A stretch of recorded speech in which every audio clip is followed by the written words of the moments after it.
+2 degree കഴിഞ്ഞതിന് ശേഷം ഇപ്പോഴും ഹോസ്പിറ്റൽ അഡ്മിനിസ്ട്രേഷൻ നല്ലൊരു കോഴ്സാണോ? ഹോസ്പിറ്റൽ അഡ്മിഷൻ മേഖല നോക്കുകയാണെന്നുണ്ടെങ്കിൽ ഇന്നിപ്പോൾ ഒരുപാട് മാറ്റങ്ങളോടെയാണ് വന്നിട്ടുള്ളത്. കോർപ്പറേറ്റ് മേഖലയിലുള്ള ഒരുപാട് കമ്പനീസ് ഇന്ന് ഹെൽത്ത് കെയർ ഇൻഡസ്ട്രിയിൽ നമ്മുടെ നാട്ടിലും ഒരുപാട് ഇൻവെസ്റ്റ്മെൻറ്റ് നടത്തിയിട്ടുണ്ട്. നമുക്ക് തന്നെ അറിയാലോ, പണ്ടത്തെ ഹോസ്പിറ്റൽസിനെ അപേക്ഷിച്ച് ഇന്ന് കാണുന്ന ഓരോ ഹോസ്പിറ്റൽസും ഒരു 5 സ്റ്റാർ ലുക്കിലൊക്കെയാണ് വന്നിട്ടുള്ളത്. കാരണം അതിൽ വരുന്ന ഹോസ്പിറ്റൽസിന് വരുന്ന ഫെസിലിറ്റീസ് ആയിക്കോട്ടെ, അവിടെയുള്ള സ്റ്റാഫുകളുടെ ക്വാളിഫിക്കേഷൻ ആയിക്കോട്ടെ അല്ലെങ്കിൽ ക്വാളിറ്റി ആയിക്കോട്ടെ, ഇതെല്ലാം ഓരോ ദിവസം ഇമ്പ്രൂവ് ആയിക്കൊണ്ടിരിക്കുകയാണ്.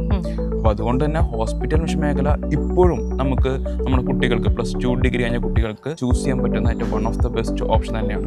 പക്ഷെ സാധാരണ ഒരു തിയറിറ്റിക്കൽ നോളജ് മാത്രം അത് ഗെയിൻ ചെയ്യാറില്ല, ഒരു ജസ്റ്റ് ഒരു ബുക്ക് റീഡിങ്ങും കൊണ്ട് നമുക്കത് നല്ലൊരു കരിയറിനകത്ത് ബിൽഡ് ചെയ്യാൻ പറ്റും. അതുകൊണ്ട് മാത്രം പറ്റുന്ന പോയിന്റല്ല. കാരണം ഇന്ന് പറയല്ലോ, ഒരു ബുക്സ് മാത്രം പഠിച്ച് തിയറി മാത്രം പഠിച്ചു പോകുന്നതിൻ്റെ കാലഘട്ടമൊക്കെ കഴിഞ്ഞു. ഇന്നിപ്പോൾ എസ്പെഷ്യലി ഹോസ്പിറ്റൽ അഡ്മിഷൻ നോക്കുകയാണെങ്കിൽ ആ ഹോസ്പിറ്റലിൻ്റെ ഏറ്റവും വലിയ ബാക്ക് ബോൺ എന്ന് പറഞ്ഞാൽ ഹോസ്പിറ്റൽ അഡ്മിഷൻ വിങ് ആണ്.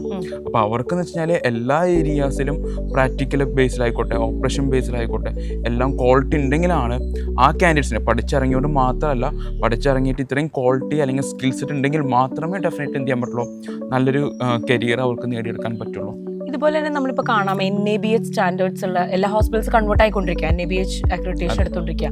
സോ ഈ ഒരു NABH സ്റ്റാൻഡേർഡ്സിനെ കുറിച്ച് ഈ നമ്മുടെ ഒരു കോഴ്സിൽ കുട്ടികൾ പഠിക്കണ്ടേ ഈ ഹോസ്പിറ്റൽ അഡ്മിനിസ്ട്രേഷനിൽ? തീർച്ചയായും നോക്കുകയാണെന്നുണ്ടെങ്കിൽ ഇപ്പോൾ ഇന്ത്യയിൽ നോക്കുകയാണെങ്കിൽ quality council of India QCI ആണ് NABH എന്ന സ്റ്റാൻഡേർഡ് കൊണ്ടുവന്നിട്ടുള്ളത്. പക്ഷേ എനിക്ക് തോന്നുന്നു 10 വർഷത്തോളമേ ആകുമെന്നുള്ളൂ തോന്നുന്നു. ഇപ്പോഴും നമ്മുടെ കേരളത്തിലെ എല്ലാ ഹോസ്പിറ്റലും NABH ആയിട്ടുണ്ടോ എന്ന് വെച്ച് കഴിഞ്ഞാൽ ആയിട്ടുമില്ല. പക്ഷേ NABH സ്റ്റാൻഡേർഡ്സ് ഒക്കെ വെച്ചാൽ നല്ലതാണ്. ഓരോ രാജ്യങ്ങൾക്ക് ഓരോ സ്റ്റാൻഡേർഡ്സ് ഉള്ള പോലെ NABH എന്നുള്ളത് ഹോസ്പിറ്റൽസിൻ്റെ ക്വാളിറ്റി എൻഷുർ ചെയ്യാൻ വേണ്ടിയിട്ടുള്ള സ്റ്റാൻഡേർഡ്സ് കൂടിയാണ്. സോ അതുകൊണ്ട് തന്നെ ഇപ്പോൾ അഡ്മിഷൻ ലെവലിലേക്ക് പോകുന്ന സ്റ്റാഫുകളാണെങ്കിൽ നിർബന്ധമായും ആ NABH സ്റ്റാൻഡേർഡ്സ് അറിഞ്ഞിരിക്കണം.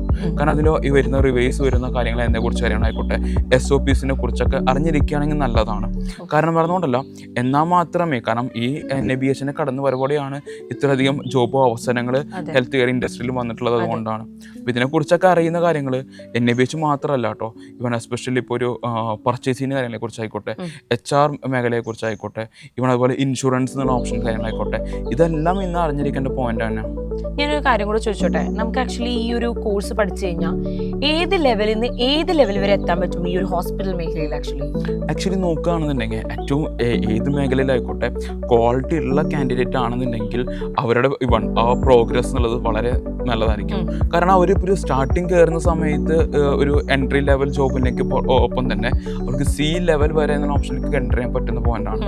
ഇന്നിപ്പോൾ C ലെവൽ വരെ കയറണമെങ്കിൽ എന്ത് ചെയ്യണം, കണ്ടിന്യൂസ് ആയിട്ട് അതിനാവശ്യമായ സ്കിൽ സെറ്റുകൾ ആവശ്യമാണ്. കണ്ടിന്യൂസ് ലേൺ ചെയ്യണം. കാരണം ഇപ്പോൾ ഇന്ന് AI കാലഘട്ടം കൂടിയാണ്. അപ്പോൾ കാലഘട്ടത്തിനനുസരിച്ച് ഹോസ്പിറ്റൽ മാനേജ്മെന്റ് മേഖലയിലും ഒരുപാട് AI കടന്നവരോടുകൂടി ഒരുപാട് ഹോസ്പിറ്റൽ മേഖലയിലും വന്നു കഴിഞ്ഞു. ഡെഫിനറ്റ്ലി AI കടന്നു വരാത്ത മേഖലകളില്ല.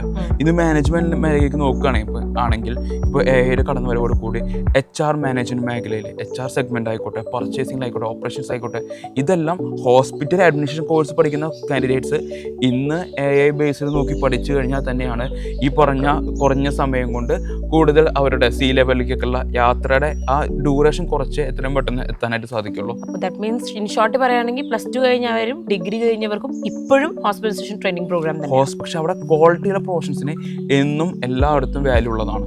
പക്ഷെ അവിടെ എൻഷുർ ചെയ്യേണ്ടതിൽ പലപ്പോഴും കാണുന്ന കാര്യം വെച്ചാൽ സ്കിൽ സെറ്റുകൾക്കും അല്ലെങ്കിൽ ക്വാളിറ്റിയുടെ പ്രൊഫഷൻസിനെ കിട്ടാത്തത് കൊണ്ടാണ് ഹോസ്പിറ്റൽസ് സ്ട്രഗിൾ ചെയ്യുന്ന പോയിന്റ് കണ്ടിട്ടുള്ളത്. അപ്പോൾ നല്ലൊരു ക്വാളിറ്റിയുള്ള പ്രൊഫഷണൽ ആവാനായിട്ടാണ് എന്ത് ചെയ്യുന്നത്, ഫസ്റ്റ് ഓഫ് ഓൾ ശ്രദ്ധിക്കേണ്ടത്. ക്വാളിറ്റിയുള്ള പ്രൊഫഷണൽ ആണെങ്കിൽ ഇപ്പോൾ മാം പറഞ്ഞ പോലെ തന്നെ അവരുടെ ഗ്രോത്ത് നല്ല ഫാസ്റ്റായിട്ട് എന്ത് ചെയ്യും, എത്താനും ടോപ്പ് ലെവലിലേക്ക് എത്താനായിട്ട് സാധിക്കുന്ന പോയിന്റാണ്. ഇൻഡസ്ട്രി ഗ്രോയിങ് ആണ്. അപ്പോൾ ആ ഇൻഡസ്ട്രി ഗ്രോയ്ക്ക് അനുസരിച്ച് എന്ത് ചെയ്യണം, നമ്മളും ഗ്രോ ചെയ്യണമെങ്കിൽ നമ്മുടെ സ്കിൽ സെറ്റും അതേപോലെ സെറ്റാക്കി വെക്കലാണ് ചെയ്യേണ്ടത്.